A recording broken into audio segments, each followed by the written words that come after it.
ما فيش احسن كده من كوبايه عناب، يعني ترطب علينا كده وعلى قلبنا في الحر الفظيع اللي احنا فيه ده. النهارده بقى كده انا عامله لكم كوبايه عناب كده بطعم خطير ولا اروع، وطبعا في نكهه سريه هنحطها هتزيد الطعم حلاوه وجمال واخر عظمه. يلا بينا نشوف الطريقه والمقادير مع بعض. انا هنا معايا كميه الكركديه اللي انا عايزاه، ده يعتبر حوالي كده كوبايه. جبته وغسلته وحطيت معاه حته كده من التمر الهندي زي ما انتوا كده شايفينها. هغسلهم برضو تاني لان لقيت فيهم رواسب كده زي ما انتوا شايفين. وطبعا المكون السحري عود قرفة من الخشب. خلاص انا كده يعني غسلتهم وحطيتهم على يعني نقعتهم لتاني يوم. بعدين بقى ابتدي ان انا اصفي شوية منهم كده من شوية المركزين، واحط السكر زي ما انا عايزة، كوباية اتنين زي ما انتوا حابين، دي حسب الرغبة.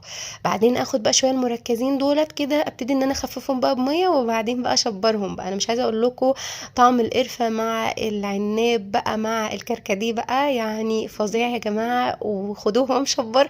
حاجة كده عظمة، يعني حتة كده القرفة اللي احنا حاطينها فعلا نقلة الطعم في حتة تانية خالص. تقدروا طبعا تضيفوا اي نكهات تانية، تقدروا تحطوا اي اطعم تانية، ممكن تحطوا كمان شوية نعناع خضر كده يعني هيزيدوا الطعم جمال وحلاوة. وبس كده يعني هتدعوا لي.